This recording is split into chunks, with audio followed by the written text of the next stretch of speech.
award recipient and every other award because they're all made for her. Please help me welcome from Georgia, Presidential Director, Miss Bernadette Wright.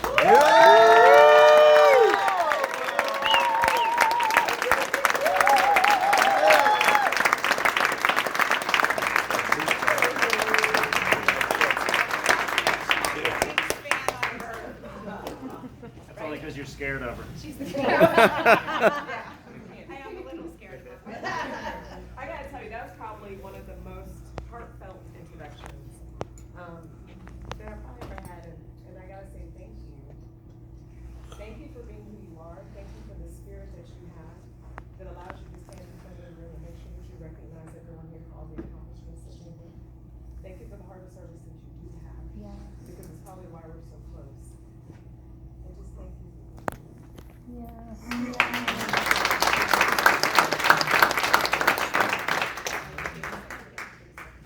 Okay, so Caroline was supposed to stand here and crack jokes until she gets up on Facebook.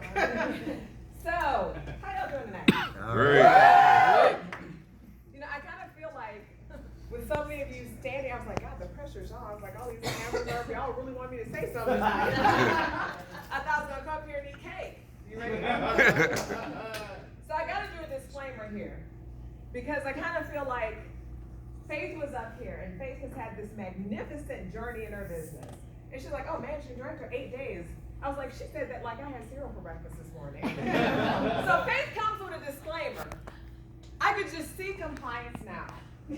She is not your typical associate. It's like those weight loss commercials. Like only 2% of the people will actually lose weight. And all this stuff has to come along with it.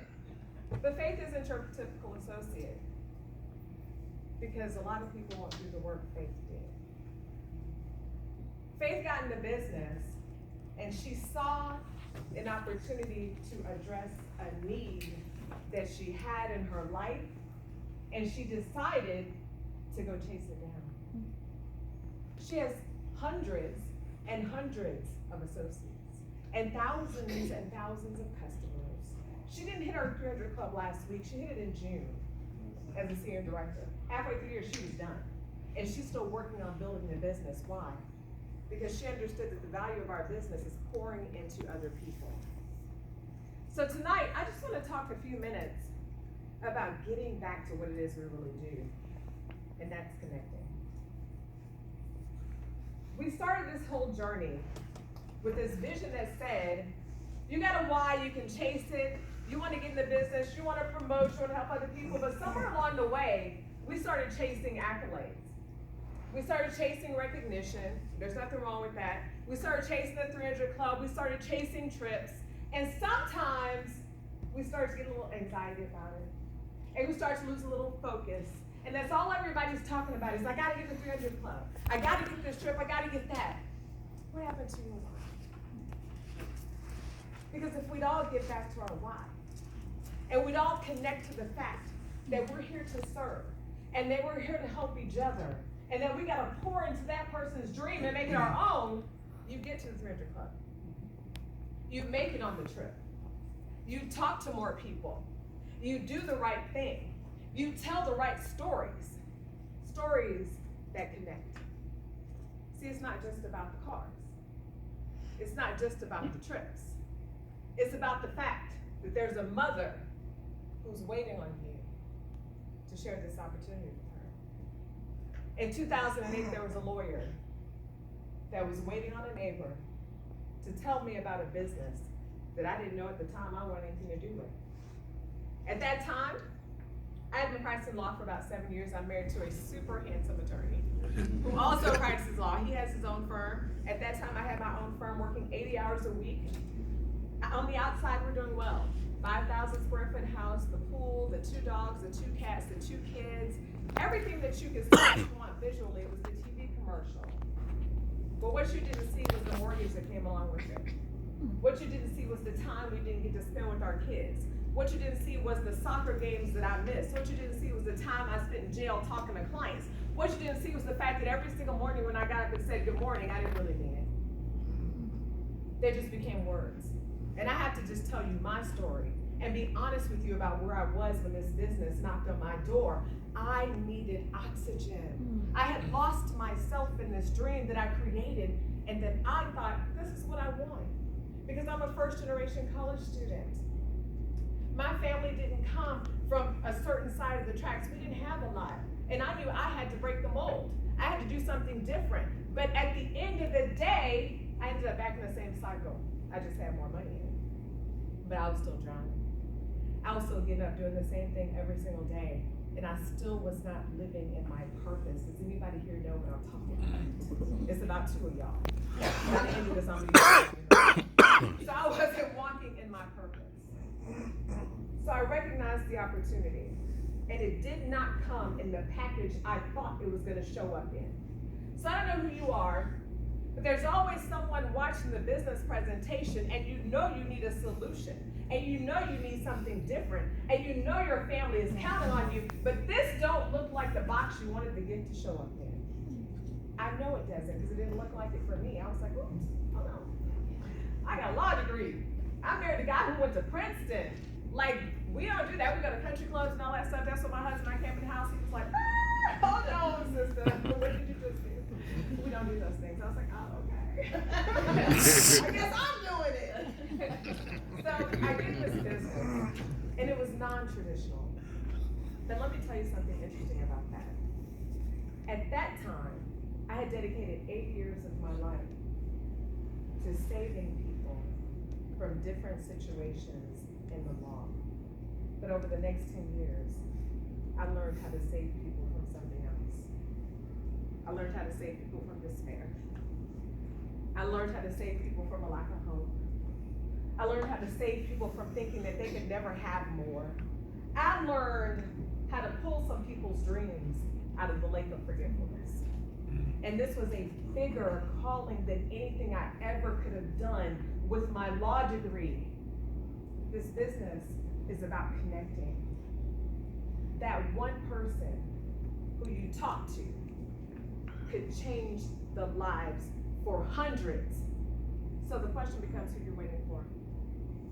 When we expanded up here in Pennsylvania, I gotta tell you, we're at this event in Texas, and I was listening, and they were announcing the new states, and I remember all the fireworks went off, and the balloons were going places, and I was sitting in my chair doing this.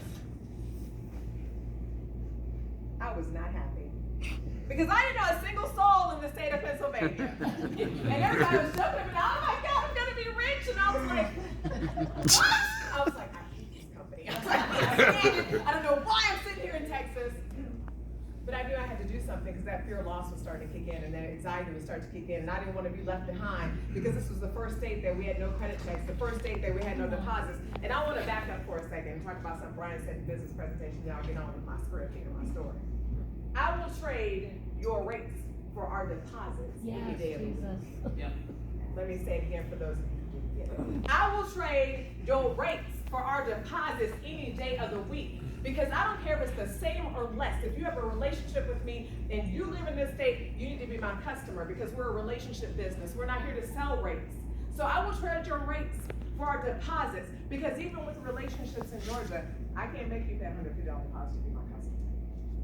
It's a different conversation. Y'all are on fertile ground. You're on fertile ground.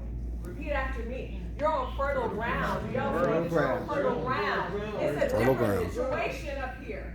So we got to change our perspective because sometimes we get so used to being in this situation and we're like, oh, we don't recognize how easy we have. I just had to go ahead and put that public service announcement. So now we're going to get back to our regular scheduled program. Okay. So I come up out of Texas and I decide I need to do something to make it work. So I get on the phone and I start calling people. I called one of my girlfriends, she worked in radio. And I said, look, I know you want nothing to do with my business. I appreciate that you're my customer, but here's the deal. We just expanded to Pennsylvania and I don't know anybody. Who do you know up there? She said, Bernadette, I was born and raised in Philadelphia. She said, I have a sister there and I have a sister-in-law there and I'm gonna introduce them to you. I said, okay, I was on the next plane. Her sister and her sister-in-law said yes to the business. I called her back and said, I can't believe this, but they're both in. I said, I got to do the same amount of work anyway. why don't you get in the business too? The story unfolds that Yvonne, the person in radio, becomes my first senior director, and my senior director coach helped me get to executive director. Her sister she introduced me to is a senior director that helped me get to executive director. Her sister-in-law that she introduced me to became a senior director, all in a state I knew nobody in, that I didn't want to go to, that I was pouting about, that I was mad about, okay, had my arms folded, became a senior director. And from that one conversation unfolding, her sister introduced me to Mike Merrill, who's sitting right there. And he's also one of my senior directors that helped me get to ED. And he sponsored Rafiq, who's sitting next to him. And he is also one of my senior directors who helped me get to ED. And they continue to produce senior directors. Michael. But it all came from a conversation with one person in a state that I didn't know because I was unwilling to allow everyone else to go get it because I understood that this was for them. Come on, that's good.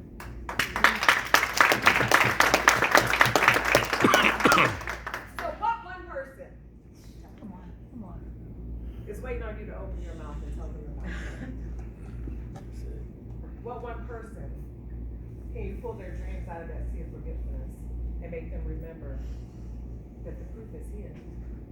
I want every ED in this room to come up to the front. Come up to the front. Join me at the front. The proof is in the room. The proof is in the room. The proof is in the room that you can do this business and you can succeed at it. If you're willing to talk, give them a hand as they come.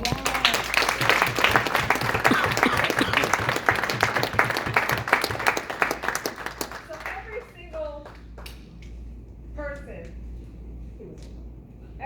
person, he's trying to tell me who my SDs are. See, that's why you need to hire me. No hands. Yeah, but he wasn't one of my five, but he did sponsor him. So listen, every single person up here was just like Faith. They started with 0 associates. They started with maybe one customer. And that one customer was probably themselves. But then they took a chance on helping somebody else. Y'all ever got a no? Y'all, wait, hold on. I'm married. Are y'all, so We're gonna save that for after. Okay?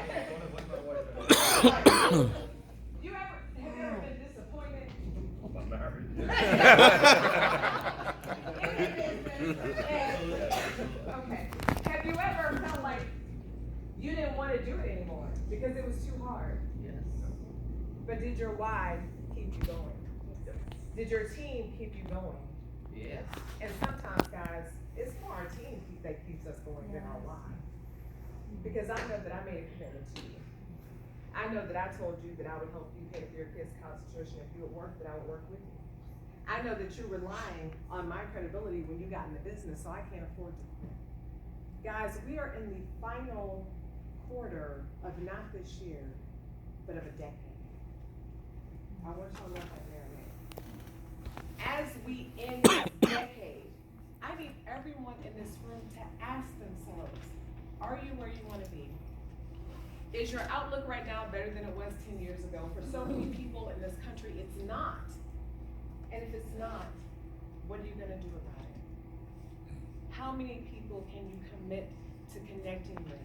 Because if we can get back to connecting, and we can get back to dream building, and we can get back to pouring vision, and we can get back to telling stories about the success of the business and the relationships, then all the other stuff won't matter because we'll get it by default.